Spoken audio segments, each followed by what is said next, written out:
So last time we talked about the benefits of meditation. All those, especially beginners, they always want, what can I benefit from meditation? We already have covered that.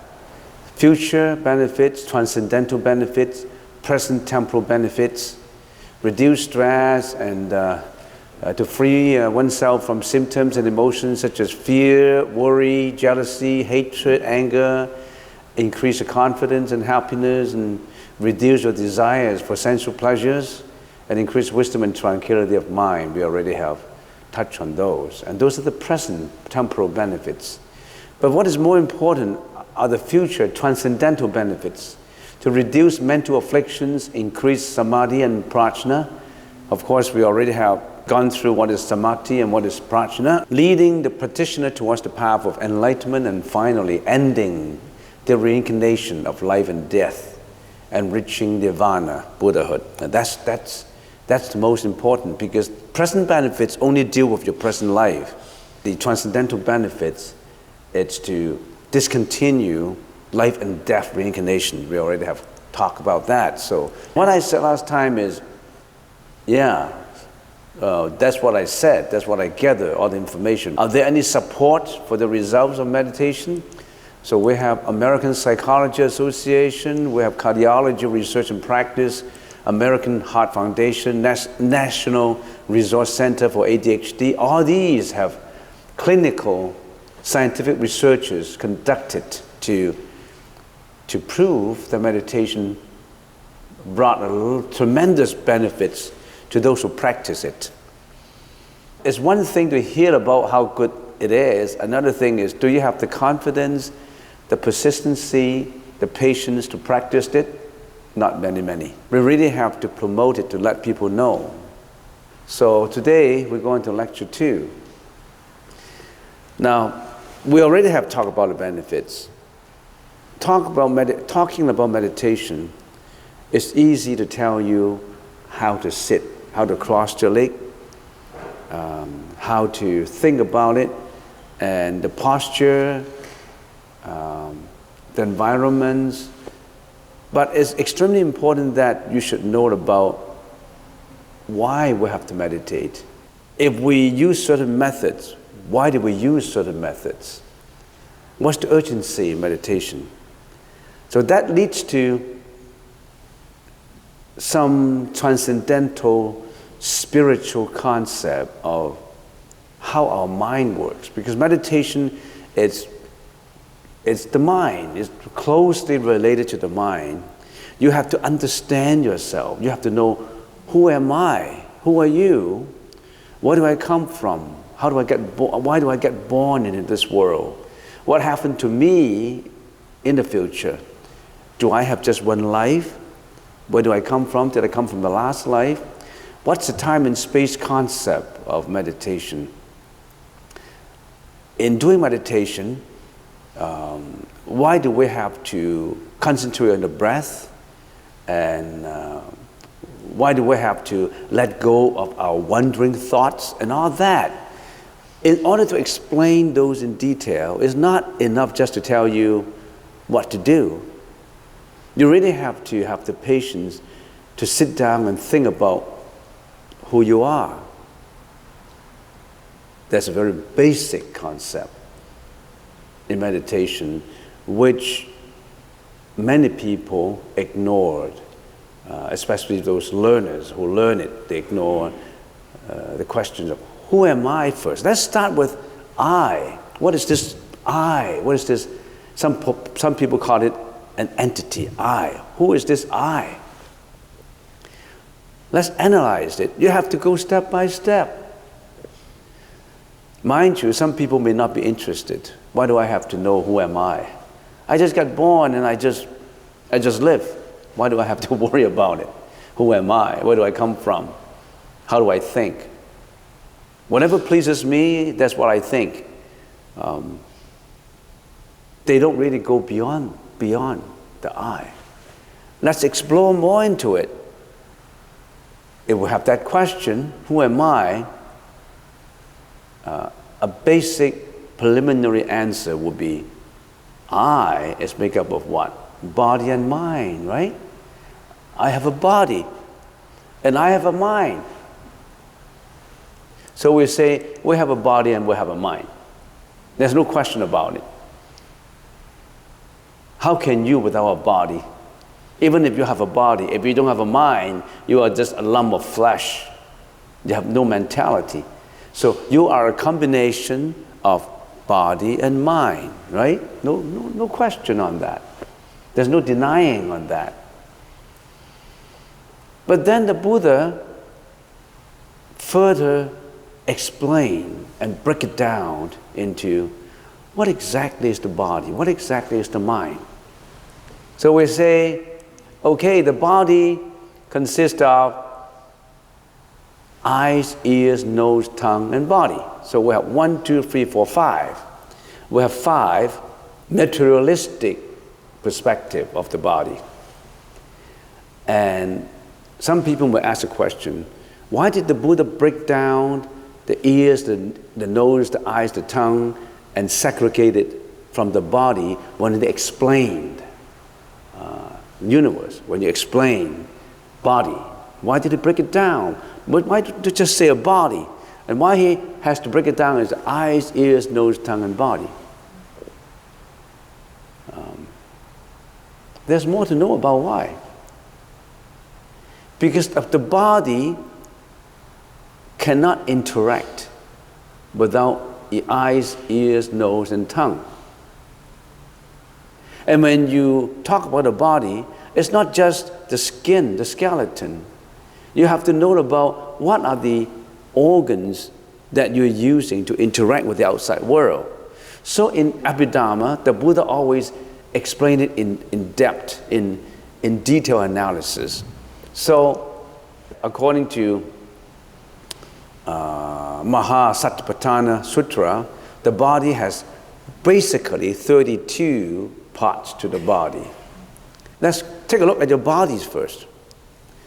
The hair, the bodily hair. Hair is just the head hair, the hair of the head, right?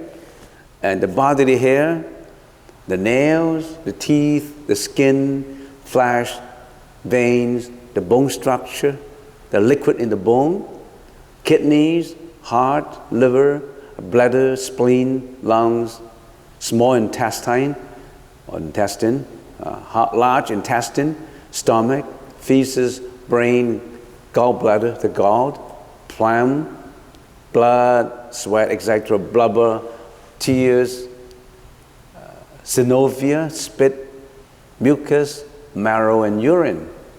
When a Buddhist monk is practicing Asubha Bhavana, he's always contemplating on what the body is made up of. What is Asubha Bhavana? Asubha Bhavana is to contemplate on the impurities of the body. Because the reason why we are born into this world is because we have desires. If you don't have sensual desires, you won't get born into this world. You are born into the Rupa Dhatu or Arupa Dhatu, which is a higher level existence. We are born into the Kama Dhatu existence, which the reason is because we have desires. And it is sexual desires that pull us into karma. But sentient beings in here just thought the opposite. They thought sexual desire is best, is what they want. But actually that is the problem. We always think that that's the joy that we have. But the Buddha said, the reason why we reincarnate is because we have that desire. So the Buddha explained in detail how to practice Asubha Bhavana, which is impurities of the body, to eliminate the sexual desire. And we have a lot more to say about Asubha Bhavana, the contemplation of impurities of the body. The body is a bag of impurities, but that's not what we think. We think the body is beautiful. The body it's what you want. You want to keep it, you want to appreciate it. Of course you have to appreciate your health, your body, but you don't attach the sensual desire to externalities. Anyway, body consists of that. And then you also have eyes, the ears, the eyes, the nose, the tongue, and that is your sensory organs. All these things is not 100% you. In addition to all these are just molecules, elements, particles. This is made up of body cells. You are made up of not just the body cells, the material part of it. You're also made up of what? The mentality part of it, which the mind consists of. The mind has perception, conception, volition, and consciousness. You are the whole conglomeration of all these. And the Buddha laid out everything in detail and analyzed each one of these. And even present modern psychology, they don't go as deep as what the Buddha Sutras contain. It goes into every minute detail of what perception is, what conceptualization is, what volition is, and what consciousness is, so that you know in detail what is life. Who are you? Who am I? Have we got it clear now? You really have to gear your thinking to analyzing yourself. When you're analyzing this I, yourself, you're at the same time understanding others. In order to practice meditation, it's not just sit there and waiting for tranquility to come. You have to understand yourself first before practicing it. And what these two things involve is the body is materiality, a materialistic perspective of life that emphasizes on empirical evidence provided by the five senses, what can be literally be seen, heard, tasted, touched, or smell. In other words, your body, all these are molecules, elements, atoms. They can be empirically evidenced, empirically tested. They can be touched, heard, smell, all these things, because they are material. However, life is not just contained of material. Life contains spirituality too, which a lot of people ignore or haven't thought about. And this spiritual perspective goes beyond mere outer appearances. It goes beyond molecular or atomic and the five senses. It goes beyond empirical evidences. You cannot see thinking. You cannot see conceptualization. It's in the mind. So we are made up of not just the materialistic part of it, but also the spiritual part of it. So if you try to understand who am I, you really have to analyze every one of these in detail before you even meditate. Now, if you understand the basic and get into meditation, meditation would work more efficient for you. If your guru, your teacher just say, okay, this is how you sit, cross your leg, put your right on the left, the left on the right, and this is how you put your shoulders, and then that's just the appearance. You gotta get into the spirituality of meditation.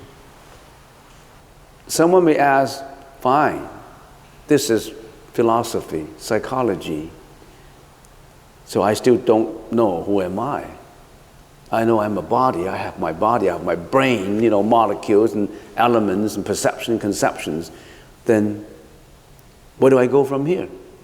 I know all these things. Where do I go from here?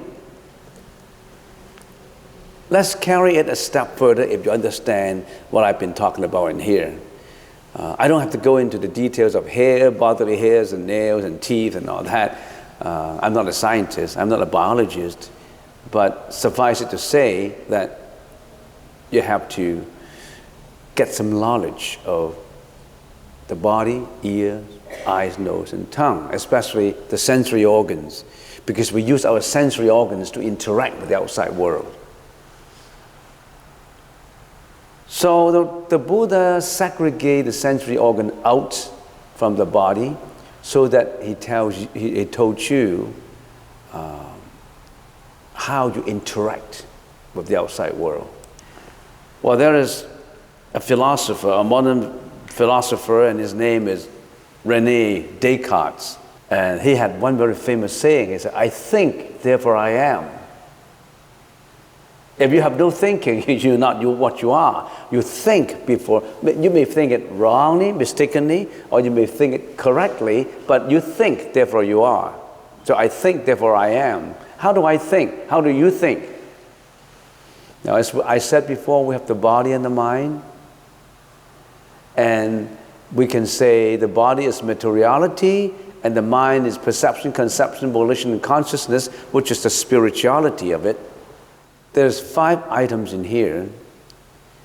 The Buddha sometimes, in some sutras, he explained the body and mind by using the 5 skandhas. Because the 5 skandhas emphasizes on the thinking part. The 6 sensory organs and the body concentrate on the body part. So sometimes the Buddha went for detail into the 5 skandhas instead of the sensory organs, because he wanted to bring out the spiritual part of it. So if we think about the material part of it, on how do we think, when you meditate, you're still thinking, you know. When you're not meditating, you are thinking. There's not one moment that you're not thinking. Even when you are sleeping, you're thinking. That's what we call a dream. When you are sleeping, your 6th sense is still working. It's resting and thinking. That's the reason why when you're thinking, you always have dreams. When you're sleeping, you have dreams. Your mind is non-stop. So you've got to study your mind before you get into meditation. How do you use your eyes, your ears, the nose, the tongue, and your body? The Buddha in his sutras says the eyes interact with visual objects. Thereby, eyes consciousness is created. And in common English, we call it a vision. We have a vision. We have vision. We see something. So when your senses interact with objects, a consciousness is created, arises. Ears interact with sound, and ears consciousness is created. We call it audition. Nose interact with smell, and nose consciousness or smell consciousness is created. We call it olfaction. Tongue interact with taste, thereby taste consciousness is created. We call it the taste. The body interact with touch, internally and externally. Externally, when our body touches, of course, the touch consciousness, tactile consciousness. Internally, every organ is touching each other. It's just a minute inside touch. So the body touch is not just concerned with external touch, it's also the inside. All the organs working, the circulation of it, the internal organ, the veins, the blood, internally working, touching each other. And that is what we call tactility. A tactile consciousness is created. Now all these is the 5 senses all interact with the environments. And all this consciousness is being created. When you have these consciousnesses, that makes you think, because a consciousness is thinking. And I'm going to ask you a question. Do you appreciate these senses?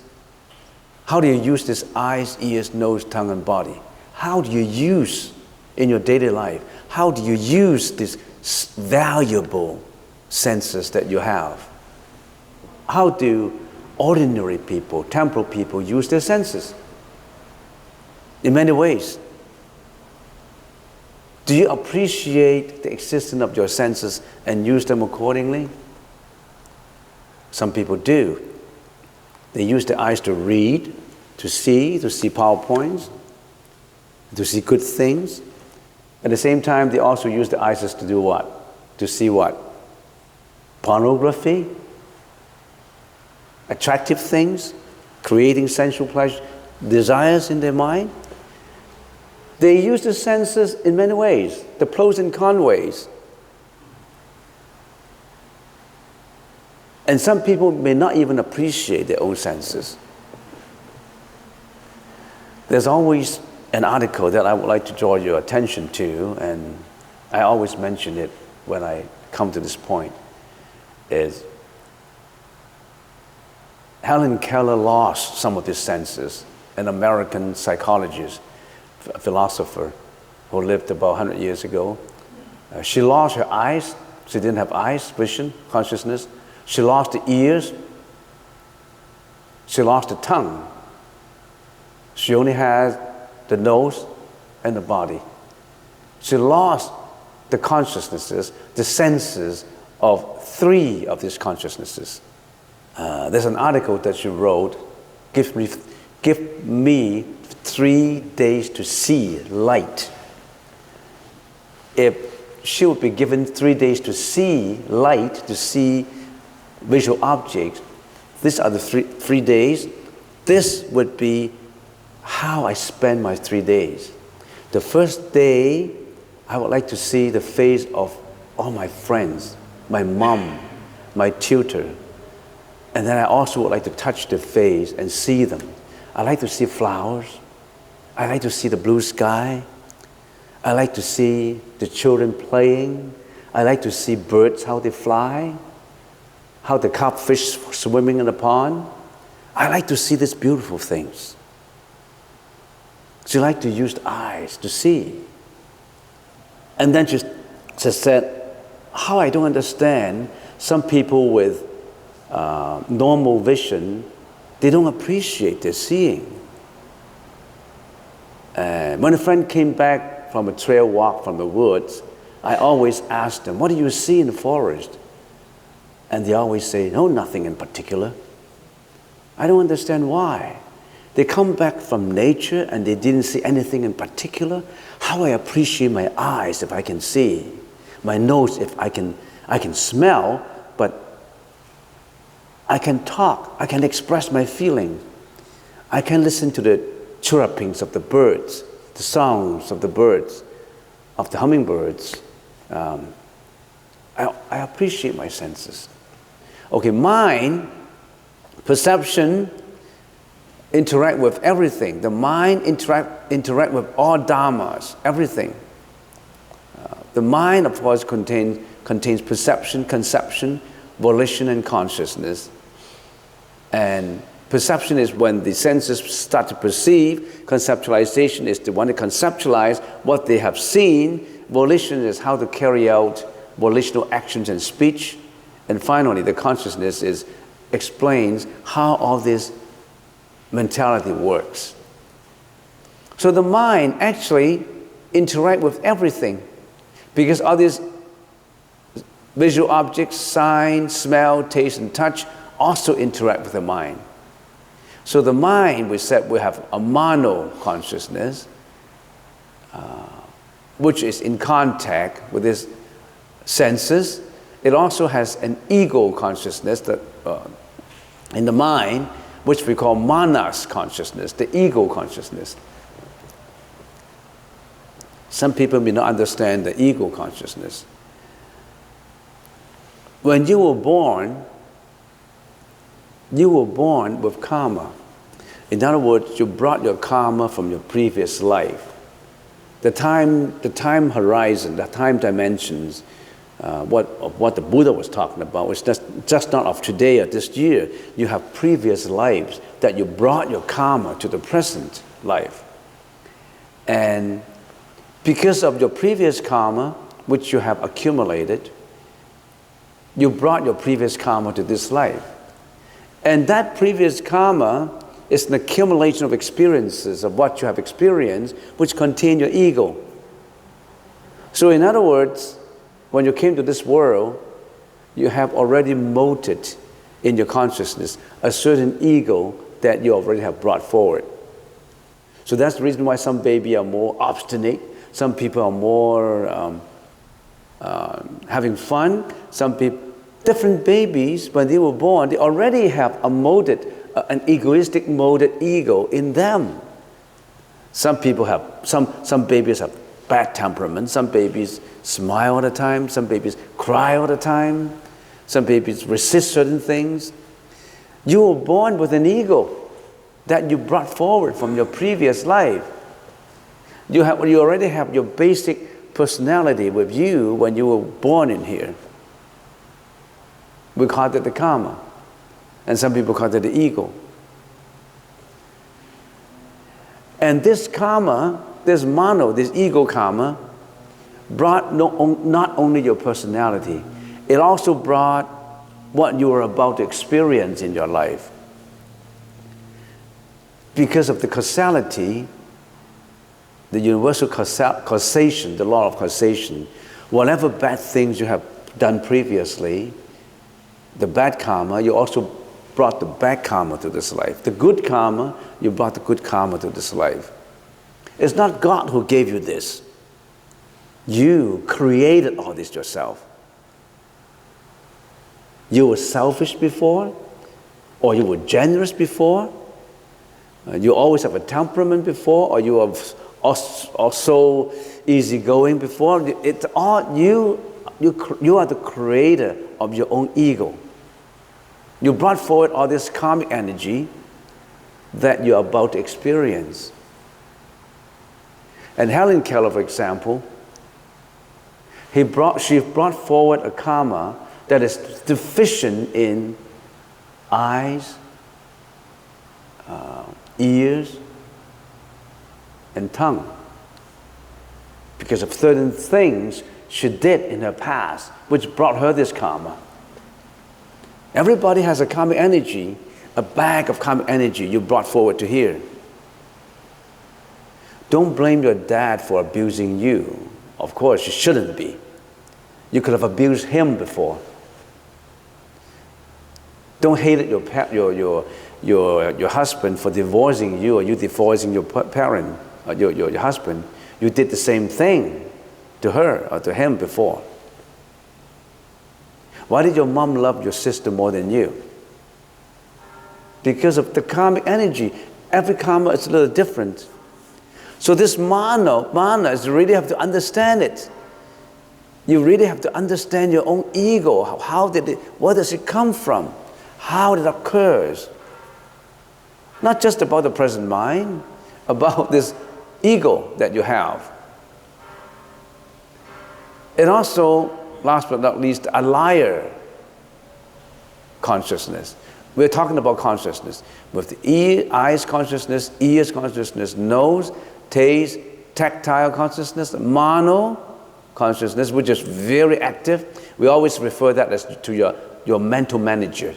The manager in your mind that is so skillful, so remembers everything, interacting with the eyes, nose, ears, tongue, and body to perform all actions or all speech.